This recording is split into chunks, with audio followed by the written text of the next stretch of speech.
welcome everybody to the first seminar in the 2017-18 academic year. I think time has gone very quickly. I think most of you probably, certainly in my case, as a first experience of writings on voluntary action, have read The Gift Relationship. It was, certainly in my case, is the first thing I actually read about voluntary action when I was in the States, contemplating selling my blood to finance a trip to New York. And so in a sense, it's really kind of lodged in my mind. It's one of the most significant pieces of research on voluntary action. And tonight, we have John Stewart from Glasgow, Caledonian. He's going to be speaking on Richard Titmuss and voluntary action from problems of social policy to the gift relationship. Thank you very much. A warning in advance, this is quite a long paper, and I've got apparently an impenetrable Glaswegian accent, so if it all gets a bit too much, make your displeasure known in some sort of way. Some nice sort of way, obviously. Here is Richard Titmuss. Can I just out of interest, who has heard of Richard Titmuss? Good. That will save me quite a lot of time explaining who he was. But just explain who he was. Richard Titmuss was appointed to the first chair in social administration at the London School of Economics, the LSE, in 1950, a post which he held until his death in 1973. In the course of his LSE career, Titmuss created, first almost single-handedly, the academic field of social policy.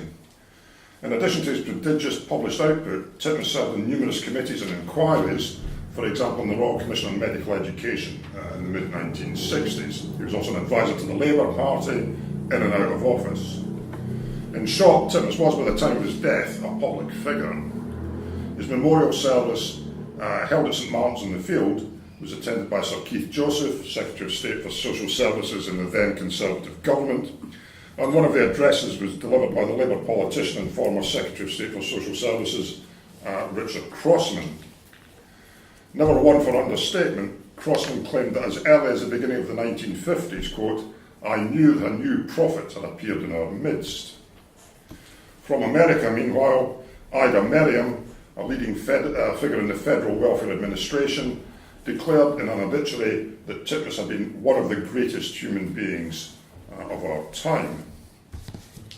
I make these points to emphasise what an important figure Titmuss was in his day.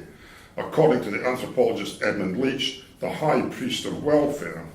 And in turn, this reminds us that Titmuss's academic career coincided more or less exactly with the era of the so-called classic welfare state, in turn part of the broader post-war political consensus. That Titmuss's career spanned the so-called era of the classic welfare state was, of course, purely a matter of chance. He didn't choose it that way, and it didn't choose him. But it's possible this has sometimes obscured Titmuss's own position on the meaning of the welfare state, a phrase he always put in inverted commas, as he saw it as both a misleading term and as an incomplete project. Such was his influence that some scholars have identified a Titmuss paradigm which provided, and for some still provides, a basis for social policy analysis and practice. Its components included the need to address socioeconomic and health inequalities, hostility to market-based solutions to social problems, scepticism about elite professional groups, such as doctors or welfare professionals, as Titmuss sometimes disparagingly described them, a recognition that welfare embraced not simply the provision of, for example, old-age pensions, but also various benefits to the middle classes, and a non-judgmental attitude to the poor and to those in receipt of state-provided social services. Underpinning all this was a belief, held especially by Titmuss himself, that social policy should have a moral purpose, so enabling the expression of individual altruism and thereby promoting greater equality, greater social solidarity, and greater social cohesion. Notions will come across again. From this kind of account, it's perhaps unsurprising that Titmuss is often described as a socialist, and indeed often spoke of himself in that way, although he deliberately kept a distance from what he saw as the ahistorical abstractions of the Marxist New Left in the 1960s. But as one newspaper noted in the late 1960s, compared to some of his colleagues, Titmuss was a less orthodox Labour man. And this hints at what seems to me a broader truth. Titmuss was, for instance, almost as sceptical about what he saw as the corporatism of the trade union movement as he was about, say, the British Medical Association, not a view held by the majority of the Labour Party in the 1950s and 60s. His early political career in the 1930s, moreover, had been with the Liberal Party, and then during the Second World War, with the rather eccentric Commonwealth.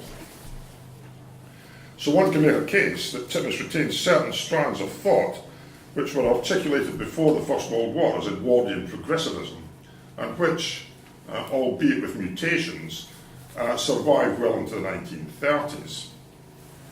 These included attempts to balance state intervention to solve social problems with an ongoing respect for the individual and individual rights. Just to complicate matters further, some commentators have placed Titmuss in the tradition of radical English patriotism, alongside people like George Orwell and Richard Hoggart. What all this might imply is a rather more complicated relationship on Titmuss's part to voluntarism and individual rights and responsibilities than might at first be expected. First, though, what have other scholars said about Titmuss and voluntarism? I'm going to just give two examples here. Robert Pinker, who as early as the 1970s began questioning the underlying philosophy of the Titmuss paradigm, suggested more recently that Titmuss, quote, wrote very little about the voluntary sector. In an event commemorating the 40th anniversary of Titmuss's death, meanwhile, Howard Glenelster too argued that while the former's ideas had proved robust over time, Glenelster was a great defender of the Titmuss paradigm, Titmuss had nonetheless neglected certain issues, and not least the voluntary sector. Both Pinker and Glenelster are distinguished professors of social policy and both knew Titmuss personally, so their views obviously have considerable weight. And if we combine their analysis with the claim that Titmuss was a socialist, then a case can be made that he was a statist social reformer in the Fabian tradition. And it was certainly true that Titmuss saw a fundamental role for the state in providing a comprehensive and universal framework for social welfare provision, although the stress here should perhaps be on the word framework. So, can a case be made for Titmuss having a positive, if complicated, engagement with the voluntary sector and its principles?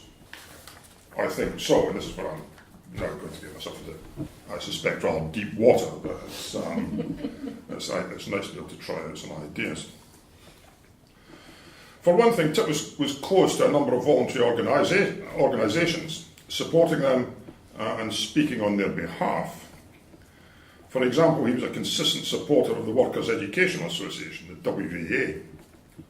In 1962, for example, he was invited to take part in a WEA lecture series to be given by those, as the invitation put it, by those public figures who have been associated with and sympathetic to the ideals of the association.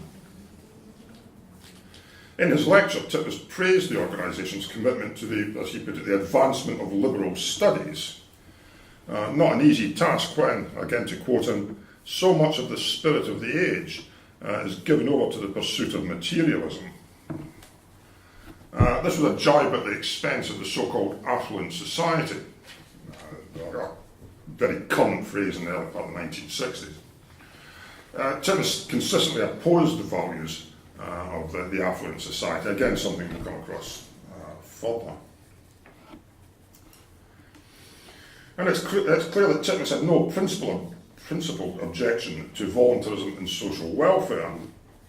On the contrary, in the late 1950s, by which time he was already acknowledged as a leading commentator on social welfare in Britain, the United States and further afield, he told a correspondence that, quote, "The modern state needs, in addition to collective public services, a variety and diffusion of genuine voluntary agencies.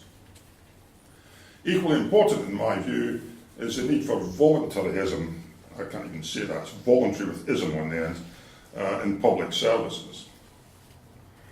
The comment here about genuine voluntary agencies is noteworthy, and again an issue to which I'll return.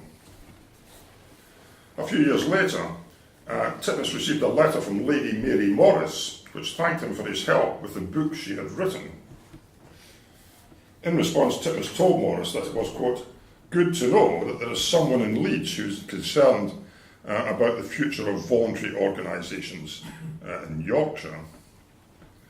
The book acknowledged that Morris was greatly indebted to Professor Richard Titmuss, and suggested that while in the early days of the welfare state it had been assumed, for example, that there would be no further need for voluntary organisations, the opposite had turned out to be the case. As Morris put it, voluntarism was as important a feature of our national life as it has ever been, with, for instance, individuals continuing to donate time and money. In other words, there remain gaps in welfare provision, and this, at least to some extent, chimes with Titmuss's view, noted earlier, that the welfare state was as yet an incomplete project, although of course one should be wary of seeing his views on this subject as unproblematically aligned with Morris's. Nonetheless, I think it's revealing that he took time to help her out, not least because, whatever else one says about Richard Titmuss, he gave himself an incredibly demanding work schedule, as he constantly pointed out himself in his letters. I've been reading a lot of Titmuss's letters recently. I'm kind of jaundiced about them, I'm afraid, so you need to take a lot of that with a pinch of salt. But he did have an incredibly busy schedule. They took time out to help Lady Morris. But what I'd like to focus on are two of Titmuss's major publications. From 1950, at the start of his academic career, Problems of Social Policy. And from 1970, and thus shortly before his death, The Gift Relationship. Problems of Social Policy was one of the official histories of the home front in Britain during the Second World War. It's a volume of nearly 600 pages concerned with topics such as the evacuation of school children from threatened urban areas and how services for the sick coped with the strains of total war. It was published to some acclaim. So, for example, the sociologist T.H. Marshall suggested that, quote, the historical problem most clearly in Prof. Titmuss's mind was the impact of the war experience on the development of the social services and the evolution of the welfare state. Here Marshall found Titmuss both subtle and profound, especially in his analysis of, again to quote Marshall, the spur given to the planning of a national health service by the clash between public sector hospitals and voluntary hospitals, with the author, with Titmuss, having some bitter things to say about the voluntary hospitals. Titmuss could indeed be scathing about the wartime shortcomings of voluntary hospitals, and during the drafting of his volume was taken to task more than once by Cabinet Office officials over his descriptions of, notably the use of beds in voluntary hospitals.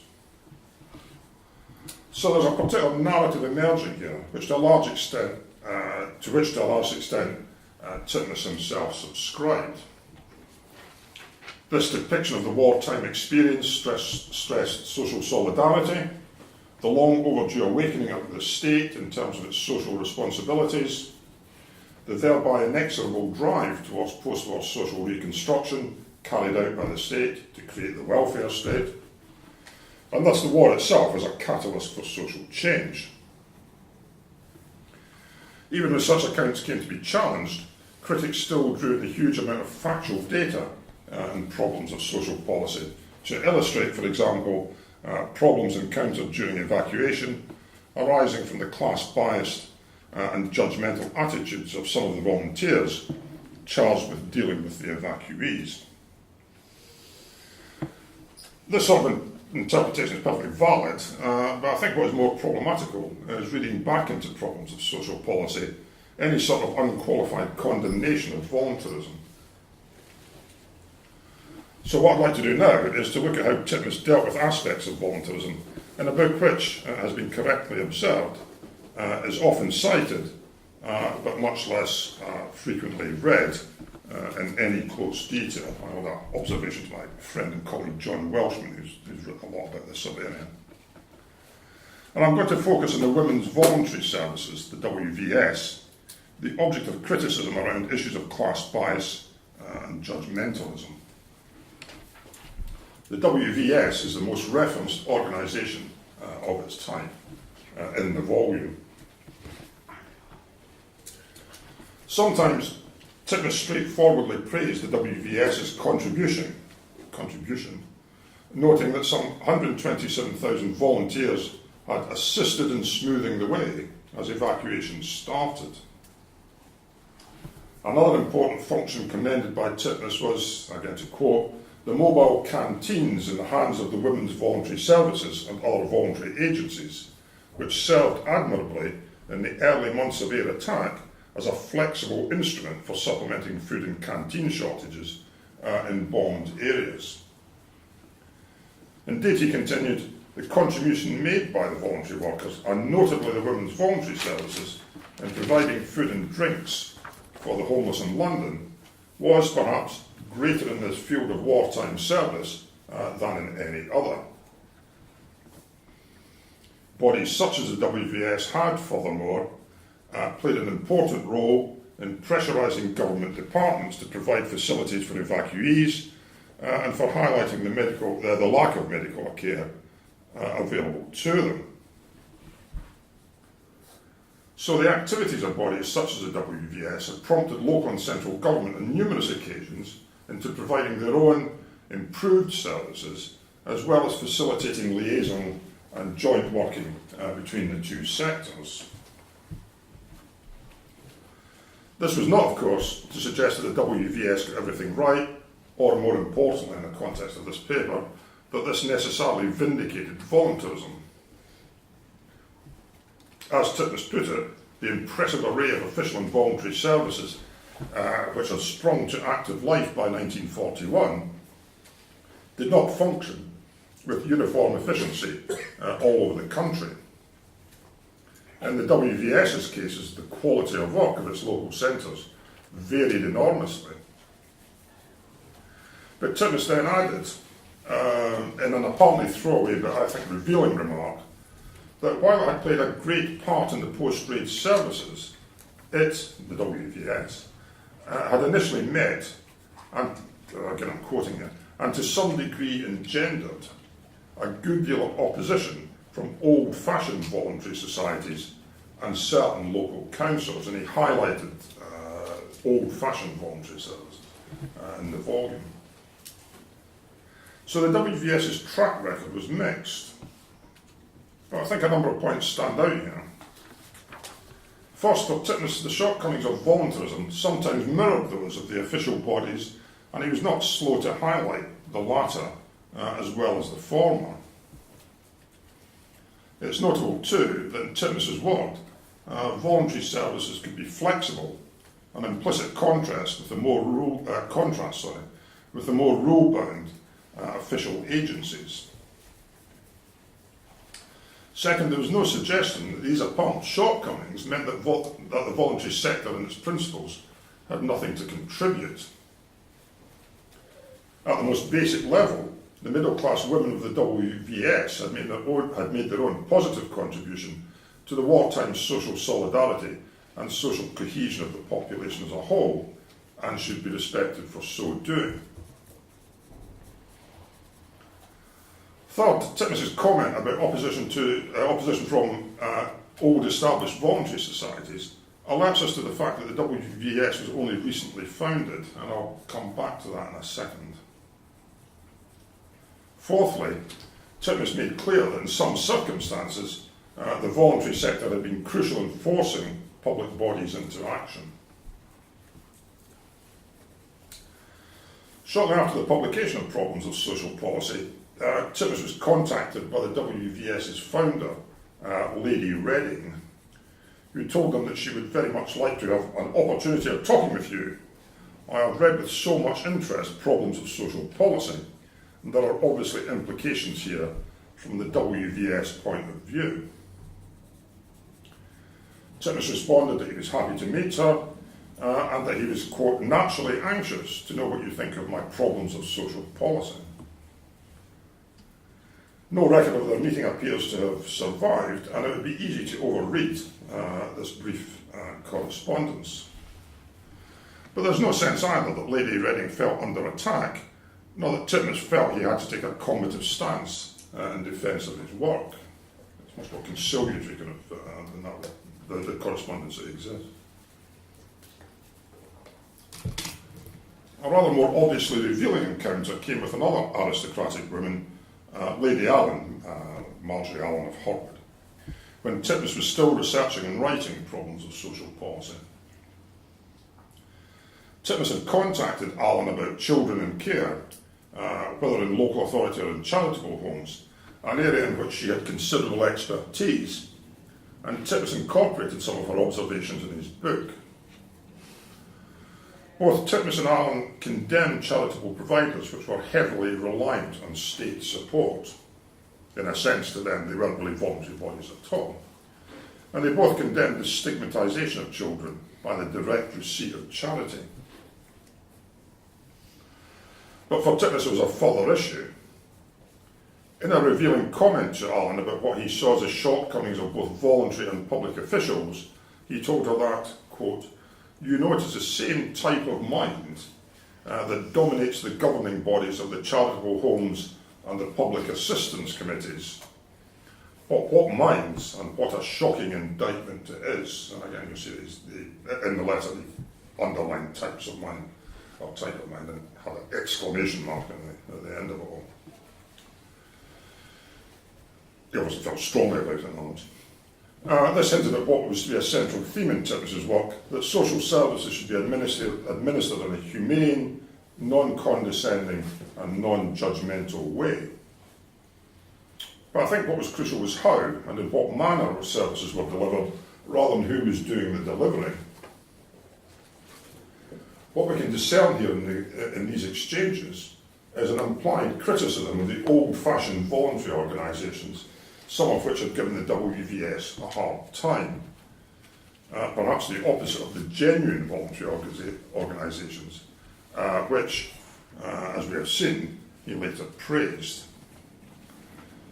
And I think the distinction here is almost certainly between, on the one hand, patronising charity, which might actually be reliant on the state, and on the other, unselfish and altruistic voluntarism.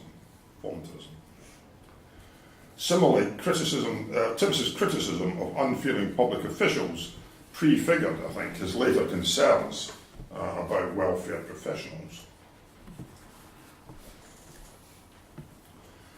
So in a major early work, Titmuss had taken a nuanced view of wartime voluntary effort.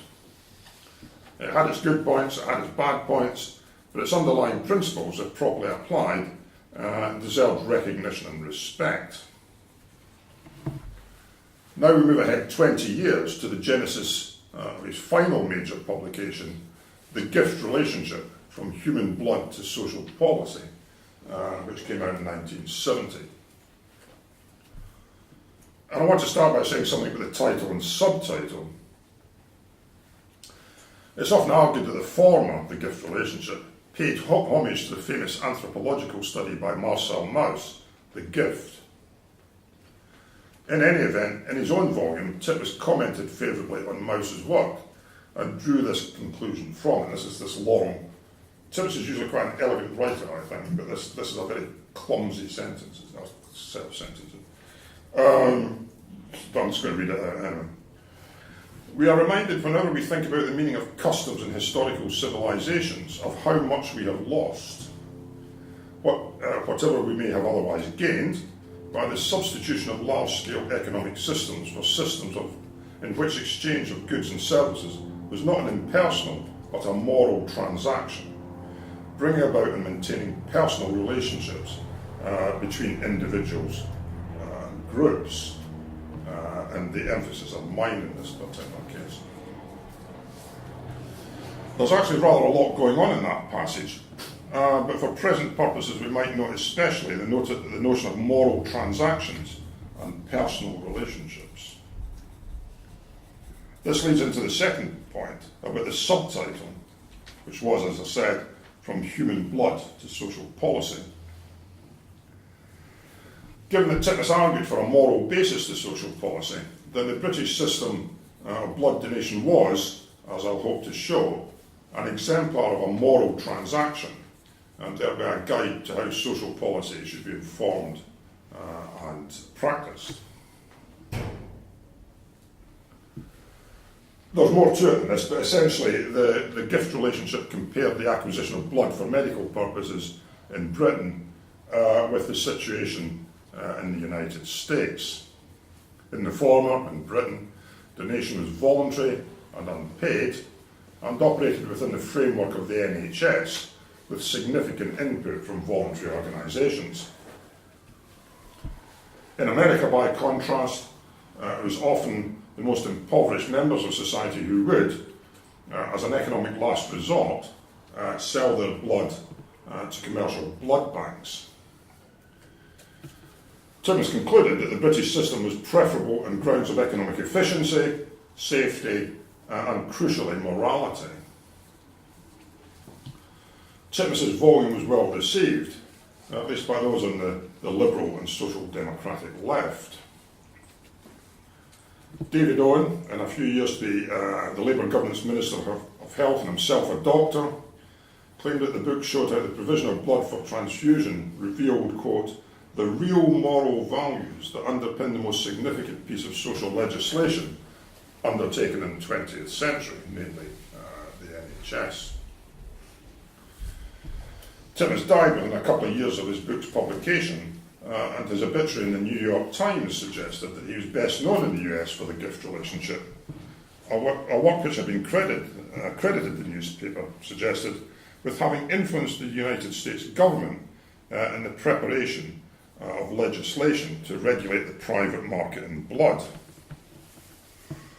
And indeed, within a few months, President Nixon successfully promoted federal legislation to this end. The origins of the gift relationship go back to the early 1950s, when Titmuss started comparing the NHS, a socialised system of healthcare, with the more market-oriented American situation. So he's publishing in about 1952-53 in some medical journals contrasts between Britain and America. Things took a rather more challenging turn in the 1960s when Titmuss became involved in an acrimonious dispute with the free market think tank, the Institute of Economic Affairs, the IEA. This dispute started with questions such as Titmuss put it, was healthcare a consumption good, like, say, cars, and should medical care be publicly or privately provided? Essentially, to the first question, Titmuss answered no, it wasn't. Healthcare wasn't the same as consumption goods like cars. And to the second question, and unsurprisingly, he answered publicly provided. And it'll come as no surprise to you that the Institute of Economic Affairs took the opposite stance in both cases. Titmuss then focused on blood donation and transfusion, and did so for American as well as British audiences. So, for instance, in the American journal Harper's Magazine in 1963, he told his readers that there was a thriving voluntary contribution to the NHS organised by the National Blood Transfusion Service. One further feature of the British system, he continued, was that voluntary effort could focus on giving and not, as in the US, on fundraising. Elaborating, he told an audience in Seattle the following year that the British blood transfusion service was, as he put it, largely run by voluntary organisations and unpaid helpers. Titmuss pursued the topic for the rest of the 1960s. In a grant application to the Joseph Rowntree Memorial Trust, he wrote that he was interested in, quote, the fundamentals of the gift reciprocity relationship in modern society, and that the subject of giving and receiving blood and other non-economic gifts was, again she put it, deeply rooted in human values and human relations. And as he told a Fabian Society audience in 1966, in Britain blood was, quote, freely donated by the community for the community, and as such it was, again to quote, a free gift from the healthy to the sick, irrespective of income, class, ethnic group, religion, private patient or public patient. And I think it's interesting it includes private patients in this the community.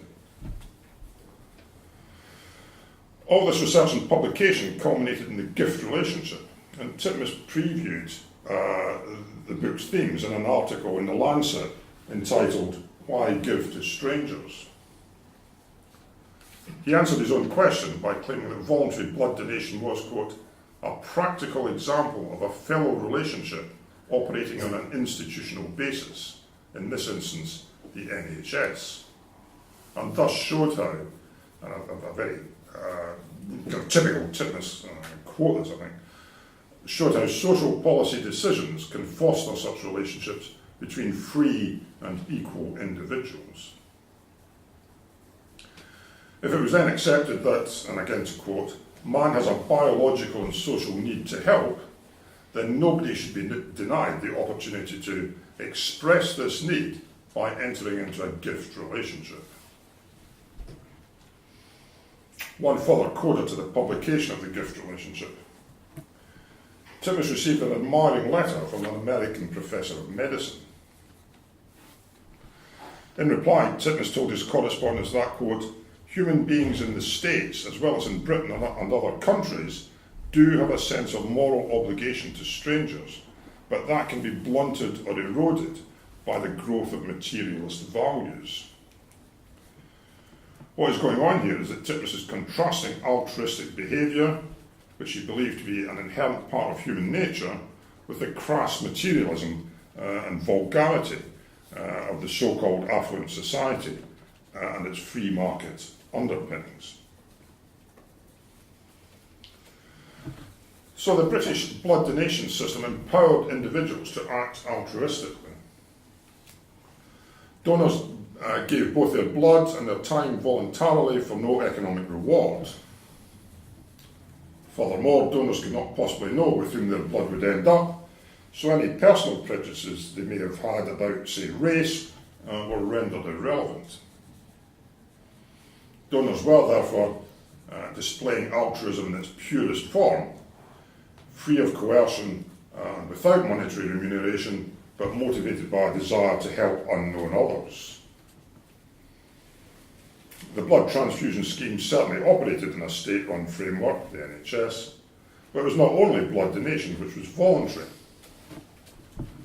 As Titmuss had told his Seattle audience, voluntary organisations and unpaid helpers played a key role in its operation.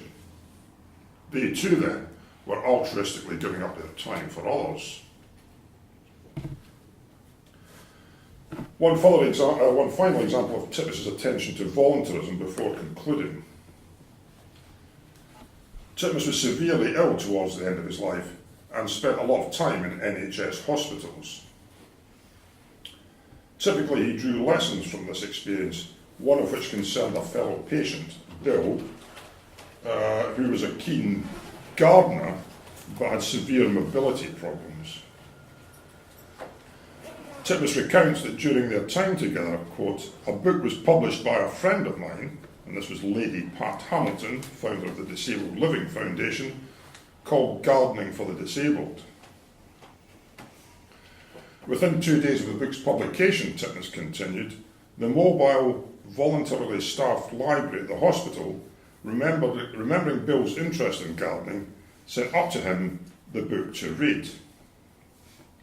In a rather neat historical twist, Lady Hamilton had been a WVS regional organiser during the war. In any event, we can see here two further instances of voluntary action. Lady Hamilton's organisation, the Disabled Living Foundation, and the hospital library. And Titmuss clearly approved of both. To conclude then, In his monumental history of post-war Britain, the historian David Kynaston notes Titmuss's, quote, deep attachment to individual freedom and individual dignity, even as he moved into a more collectivist intellectual orbit. This seems to be an important insight and an argument not dissimilar to that which I suggested at the outset, namely that Titmuss's post-war views show a strong continuity with the interwar progressive liberalism of which he was a vociferous exponent. Writing in The Lancet in 1965, for instance, he argued that individual freedom was above price. And as I've suggested, he was sceptical about what he saw as the abuse of corporate power, whether by bodies such as the BMA, trade unions, or his particular bête noire, the commercial insurance industry. It is undoubtedly the case, though, that Titmuss was convinced of the need for a welfare system as a universal framework for the provision of services, from education through to health. But again, I stress the notion of a framework. For social policy was not simply an end in itself, it had a moral purpose which was best realised through enabling individuals to act altruistically, something which could only be done voluntarily and without reward or coercion. Although it's not something I'll get into in any detail today, the notion that humans had a biological inclination to act altruistically was important to Titmuss, and he saw its frustration as psychologically damaging to both individuals and society. In any event, at their best, voluntary organisation could be agents of behaviour which acted for others rather than the self. They might have other advantages too. For example, the flexibility which Titmuss had praised as characteristic of some WVS actions during the war. But in a more low-key way, we can also see it in the behaviour of the volunteer staff library at the hospital where Titmuss and Bill were patients, and where the latter, Bill, is a speedy recipient of the book on gardening for the disabled. Such flexibility was, in fact, important. In Titmuss's view, social policy had to be able to adapt to rapidly changing social circumstances, and again, voluntary bodies could be placed to do so, a better place to do so than state agencies. And another lesson Titmuss had drawn from the war was that voluntary bodies could hold official services to account, and of course much of his writing in the 1960s should be seen in the context of the emergence of bodies such as Shelter and the Child Poverty Action Group. Indeed, Titmuss had a role, albeit a somewhat ambiguous role, in the formation of the latter of the CPAG. So it's for these sort of reasons that I'm suggesting that we may need to rethink and re-evaluate the stance of the High Priest of Welfare, the stance which the High Priest of Welfare took on voluntarism and the voluntary sector. And I'll leave it at that. Thank you.